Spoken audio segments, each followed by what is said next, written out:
penso che sia nella norma che ci siano, diciamo, queste attività di assestamento, dopodiché penso che non sia una lesa maestà da parte della Lega chiedere il candidato presidente e tutto questo poi verrà discusso, immagino, dal segretario nazionale, dal segretario regionale, quindi da Salvini e da Stefani. Luca Zaia fa scivolare sul velluto quello che di fatto è un fendente politico, ancora una volta tutto interno al centrodestra, e questo nelle more della decisione del Consiglio di Stato sulla data delle prossime elezioni regionali, pronuncia a questo punto dirimente. La legge regionale ci invita a fare la convocazione delle elezioni nella fase primaverile, finestra primaverile, e la legge nazionale ci dice di farle entro 60 giorni dalla fine della legislatura e quindi sarebbe in autunno.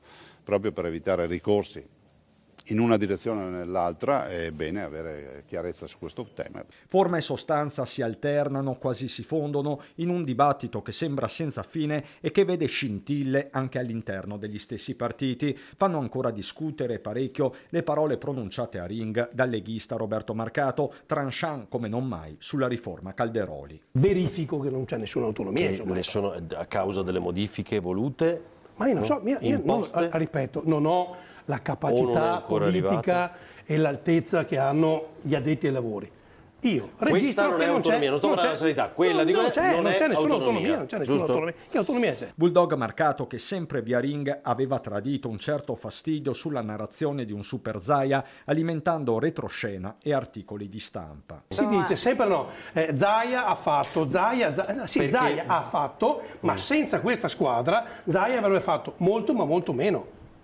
Ma come avremmo fatto noi senza di lui? Una sottolineatura che evidentemente ha fatto rumore, pure il diretto interessato, di solito restio alle polemiche, le commenta. Ma che è la verità.